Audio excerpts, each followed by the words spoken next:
I think the more successful you become, the harder it is. Actually, I went through this. So I was in prepaid legal, which is called Legal Shield now, and I was the youngest executive director in Georgia. It's like the top of the comp. It's not the top. It's the top of the compensation plan that you see during the presentation, but there's way more levels, right? So I am like they bring me up to the front of the room every presentation. And I'm talking about my story, and I'm like, yeah, I hit the executive director. I was an ED, it's called ED. Whoa. Executive director. I had the executive director title. Okay.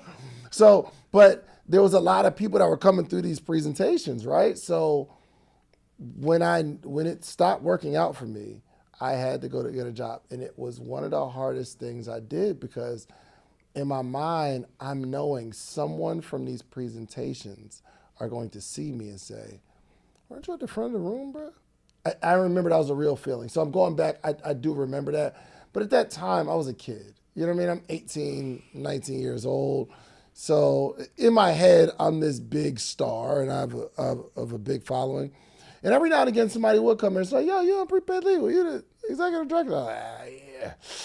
Yeah, but not anymore. I'm doing something different. I'm working on something else. I'm evolving. Can I take your drink order? Yeah, for sure.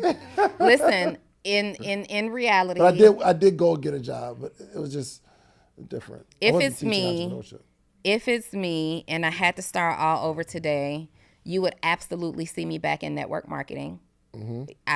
What's the juice? I'm selling it all. Yeah, for sure. Come and get this good tea, whatever it is. I am, because that's a commission. I'm going back for something commissionable for sure that has commission. That's what I did in corporate America anyway. Even if I had a strong salary structure, I did things that were commissionable because I'm motivated by rewards, and commission is rewards to me.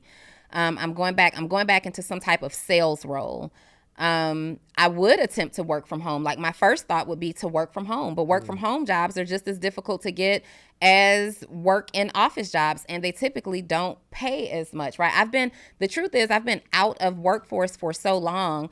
Being a former employer, I used to hire, I don't know if it's the same today, but at that time, if a person went and started their own job for more than 5 years, they were not qualified to come and work for us because our mindset, or my boss's mindset, was they're just doing this to get back on their feet and they're going to leave us. So it was a high risk, right?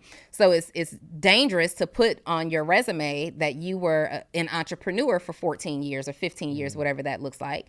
So I would try some work from home. I would definitely consider MLM again because I loved it. It's what really gave me my start.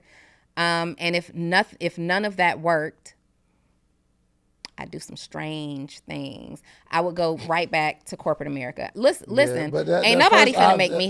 That first option isn't property management unless you move to like Iowa or something. Then I'd move to Iowa if I had to move to. For sure, you gotta do what you gotta do. The thing is, we have different pride triggers. Yeah, for sure. And me doing whatever it takes to feed my family and survive in a legal and ethical way, that's not one of the things that triggers me. Now, if me being me, if I had to, it's not. Now, if I am driving, I'm not driving Uber, and I'm not going to go waitress at the bar either. Like, those are not things that I'm going to do. Me and Maya Elias actually talked about this last year, like going into jobs because we wanted to just improve the processes. Like, we wanted to go in there and try to help improve processes, get clients that way, and all these things. And from a case study perspective, I thought going in and getting a job and working these positions was fun.